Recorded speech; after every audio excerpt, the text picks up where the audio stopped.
Hello guys, how are you?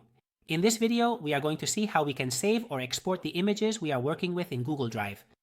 Imagine, as in my case, that I am working and you want to download this image. If I right-click as we are used to, notice that Save Image does not appear in any of these menu items. Notice that I select it and no, it doesn't appear. Others do, but this one doesn't. How can we do it? Well, I'm going to tell you 3 different ways to do it. The first one is by clicking on File. Here it says Publish on the web. I click, and now it tells me that to publish it, I have to click on this button. I click on Publish, it asks me if I'm sure, I click on Accept and take this URL and paste it in the browser, and now it appears unformatted.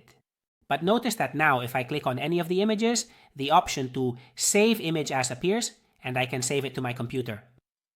So one method would be this. Notice that this method works for any of the images. Another method would be the following.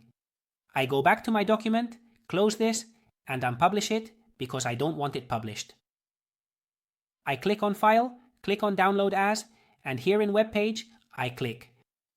It has downloaded to my computer, and if I click on it, we will find that it has been compressed. Here you have the uncompressed HTML file and each of the images in a folder for you to use as you wish. And the third option would be here where it says Add-ons. We click on Get Add-ons, and here we search for Image Extractor. And here we have these add-ons that will be installed in our browser. It will ask us for permissions and will give us the option to save and export. Notice that if I click on the extension, it gives me more details about how it works. Once we can select it, it allows us to save the image by right-clicking. So by using this extension, we could also do that. In my case, I am not going to install it because the manual method I just mentioned works for me, but just so you know, we can also do it through these plugins.